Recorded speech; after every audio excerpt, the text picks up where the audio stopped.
രാജ്യത്തിന്റെ നാനാഭാഗങ്ങളിൽ നിന്നെത്തിയ നൂറുകണക്കിന് പ്രവർത്തകരെ സാക്ഷി നിർത്തിയാണ് ചുമതലയേൽക്കൽ ചടങ്ങ് നടന്നത്.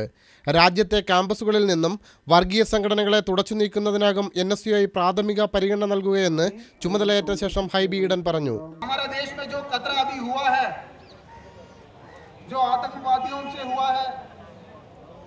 वो बड़ा परेशानी हमको लगता है, क्योंकि जिन जिन कैंपसों में कम्युनल ऑर्गेनाइजेशन का खतरा हमको पता है,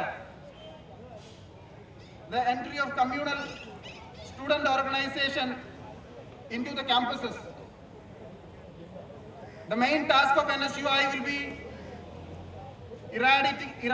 eradicating those communal student organization from the campuses of India.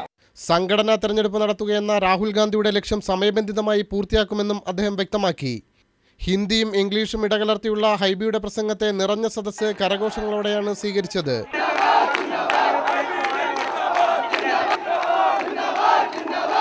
നേരത്തെ ചുമതലയേൽക്കുന്നതിനായി NSU ആസ്ഥാനത്തെത്തിയ അദ്ദേഹത്തെ പ്രവർത്തകർ മുദ്രാവാക്യം വിളികളുടെയും വാദ്യമേളങ്ങളുടെയും അകമ്പടിയോടെയാണ് സ്വീകരിച്ചത്.